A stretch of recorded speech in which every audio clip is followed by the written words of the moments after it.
नमः शिवाय। अपनी आराधिका की पुकार सुनकर उस समय मैंने तुझे जीवन दान दे दिया था भृगुपुत्र। ओम नमः शिवाय। अब यदि तू जीवित रहना चाहता है तो शिव की नहीं मेरी आराधना कर, मेरी।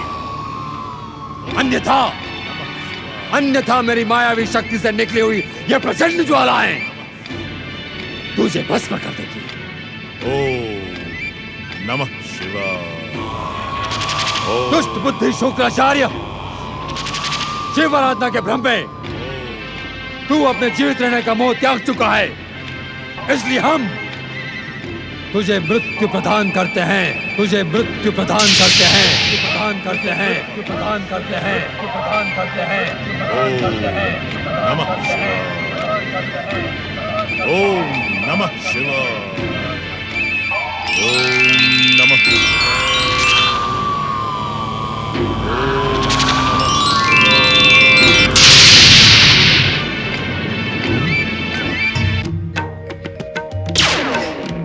ओम नमः शिवाय। हर हर महादेव।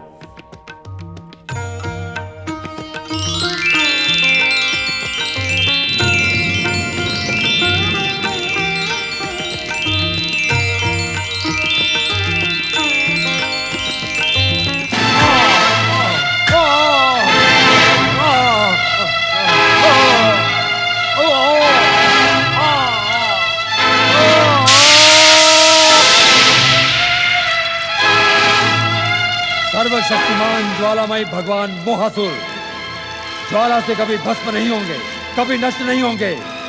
भृगुपुत्र शुक्राचार्य की सहायता करने वालों, समय आने पर हम तुम्हें अवश्य दंडित करेंगे, सावधान।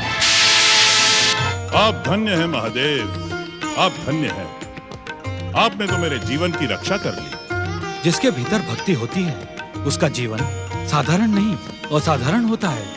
भक्त की रक्षा करना भगवान का परम कर्तव्य है। भोलेनाथ, भोलेनाथ, मैंने आज से पहले ऐसा भयानक विध्वंसक और ज्वालामयी असुर कभी नहीं देखा। वो स्वयं को सर्वशक्तिमान भगवान कहता है, अपनी आराधना करने को कहता है।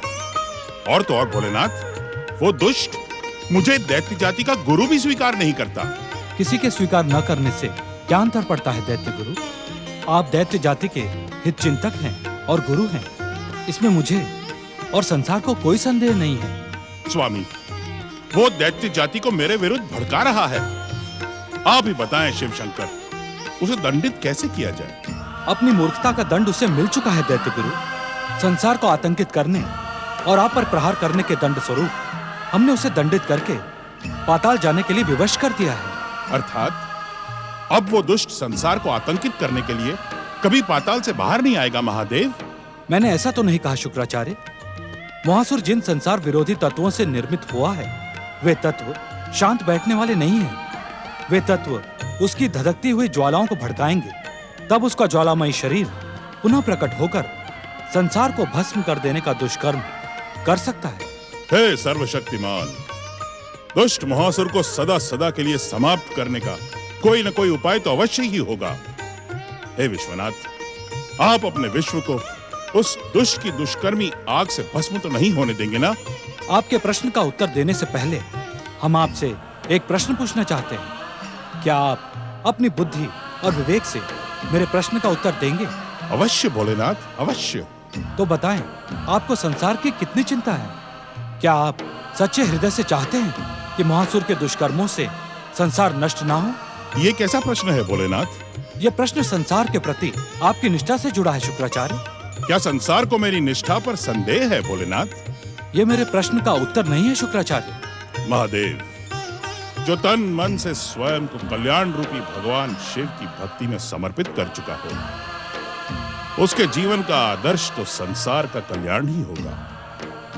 मैं सच्चे हृदय से संसार को आतंकित करने वाले दुष्कर्मी मोहासुर के अंत की प्रार्थना करता हूँ। हमें आपसे ऐसी ही आशा थी। आप प्रश्न की परीक्षा में सफल हुए।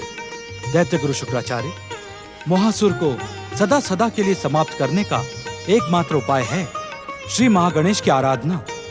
आप अपने आश्रम जाकर तुरंत श्री महागणेश की आराधना प्रारंभ कर दें।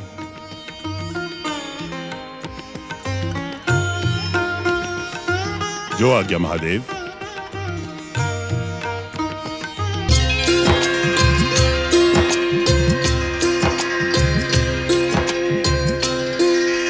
ऐसे क्या देख रही हैं पटरानी? आपकी आंखों में अपने प्रति उमड़ते प्रेम को देख रही हूँ स्वामी। जब आप शशि प्रभा को ब्याह कर लाए थे, तब मेरे प्रेम में ही संसार पर मानो वज्रपात हो गया था। मैंने सोच लिया था कि अब मुझे आपका प्रेम कदापि प्राप्त नहीं होगा, किंतु मेरे आराध्य मंगल मूर्ति श्री गणेश की कृपा से मुझे वह सब कुछ मिल गया जिसकी मैंने कल्पना भी नहीं की थी। प्रिय, भूल जाओ उस बात को। यही समझ लो कि शशि प्रभा नाम का एक बुरा सा स्वप्न हमारी आंखों में आकर गया था। एक बात पूछो स्वामी? पूछो ना। आज की रात को तुमसे बहुत सारी बातें करने को मन कर रहा है। क्या आपने महारानी शशि प्रभा की खोज करवाई? महल से निकलकर वे कहाँ गईं? मैं तो उसे एक बुरा सा स्वप्न मानकर भूल जाना चाहता हूं, और आप मुझे उसकी याद दिला रही हैं। क्षमा करें महाराज, कह देने मात्र से जीवन के संबंध समाप्त नहीं हो जाते। शशि प्रभा आपकी पत्नी है, मेरे ही समान। पवित्र अग्नि के साथ फेरे लेकर आपने उनसे जन जन का संबंध जोड़ा है। जिस प्रकार महल से मुझे निकाले जाने पर मुझे आघात लगा था, उसी प्रकार शशि प्रभा को निकाले जाने पर क्या उसे आघात नहीं लगा होगा? तुम सचमुच महान हो देवी। अपनों को तो सभी अपना समझते हैं, पर तुम तो परायों को भी अपना बना लेती हो।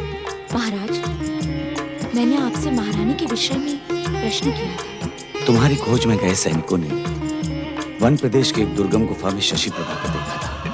दुर्गम स्थान पर क्या कर रही थी वहां पर वे?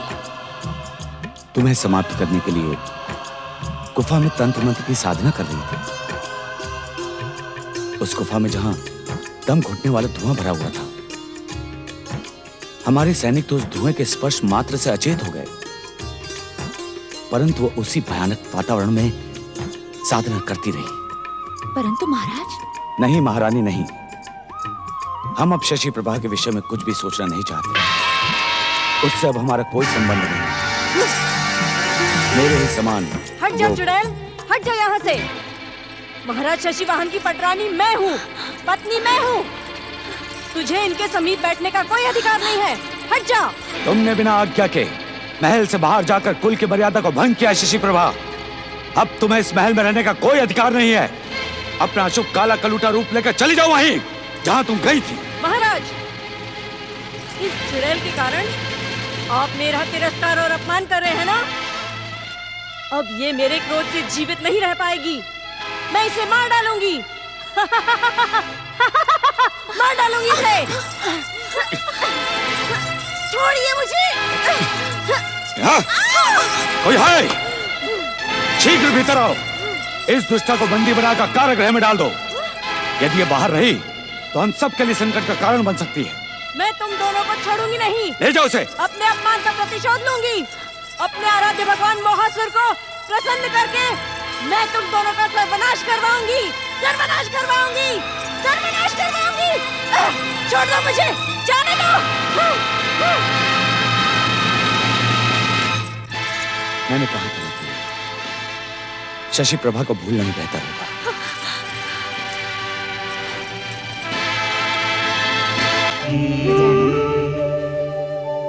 पुत्र गजानन,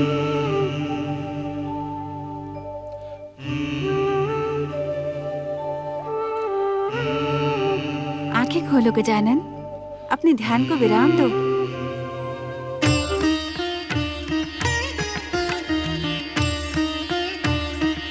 प्रणाम माता। आपने क्यों कष्ट किया माता?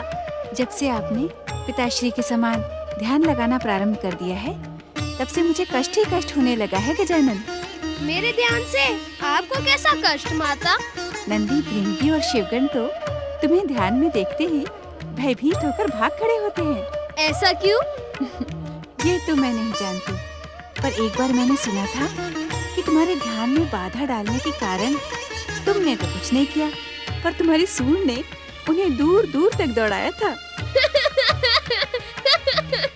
मंगल मूर्ति, तुम्हारे अनशन को भी एक लंबा समय बीत गया है। मेरे हाथों के बने ये स्वादिष्ट मोदक खाकर अपने अनशन के संकल्प को समाप्त करो। तुम्हें भूख भी तो लगी होगी। क्षमा करना माता, मुझे रूठा हुआ न समझना। इस समय मुझे सचमुच भूख नहीं लग रही है। ये तुम्हें क्या हो गया है गजानन? पहले तो कभी मोदकों के प्रति ऐसी उपेक्षा नहीं दिखाई। भूख ना होते हुए भी मेरे हाथों के बने हुए मोदक देखकर तुम अपने बढ़ते हुए हाथों को रोक नहीं पाते थे। मैं क्या करूं माता, मैं विवश हूँ। अन्यथा कभी आपके आदेश को ठुकराने की भूल मैं नहीं करता। कुछ समय के लिए मुझे क्षमा कर दो माता, फिर तुमने जितने भी मोदक बनाए हैं वो कम पड़ जाएंगे। ये बात तो तुम्हारे पिताश्री ने भी कही थी।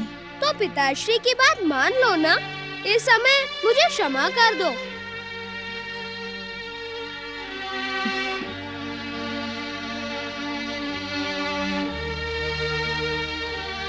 माता को निराश करना उचित नहीं था गौरी पुत्र। मैं भी तो विवश हूँ। आपकी आज्ञा के बिना मैं प्रकट नहीं हो सकता, अन्यथा माता को निराश होकर लौटना न पड़ता। मेरी आज्ञा तो परम देव श्री महागणेश पर निर्भर है। मैं उनसे प्रार्थना करूँगा कि तुम शीघ्र प्रकट होकर माता की निराशा और मेरे अकेलेपन का अंत करो। मैं भी तुम्हारे साथ प्रार्थना करूँगा। जय जय श्री महागणेश, जय जय श्री महागणेश। छोड़ दो मुझे, छोड़ दो मुझे। नहीं।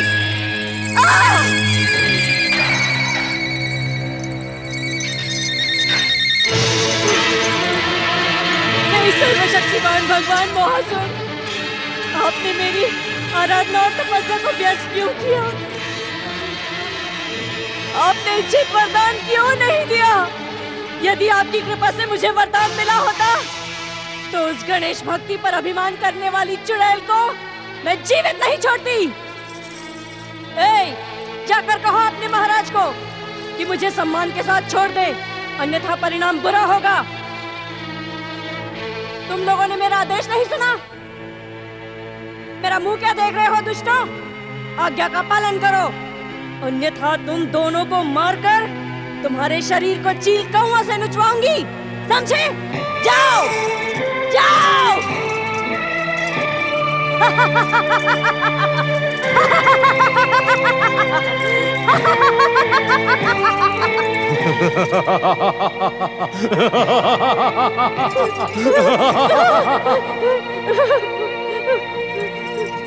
अपने आराध्य के दर्शन करके तुम्हें तो प्रसन्नता होनी चाहिए, मुस्कुराते हुए जय जयकार करनी चाहिए। अपनी प्रसन्नता का प्रमाण देने के लिए हंसो, हमारे साथ अट्टहास करो।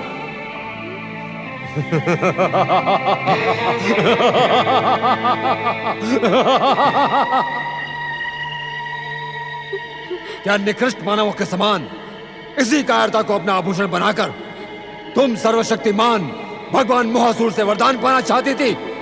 यदि तुम हंस नहीं सकती तो तुम्हें सर्वशक्तिमान भगवान मोहासुर से वरदान पाने का क्या अधिकार है?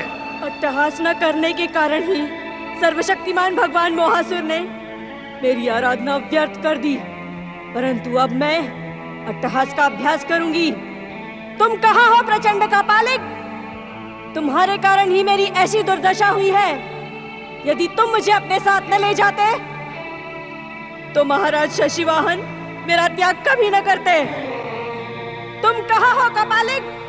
प्रचंड कपालिक कहाँ हो? प्रकट हो, प्रकट हो।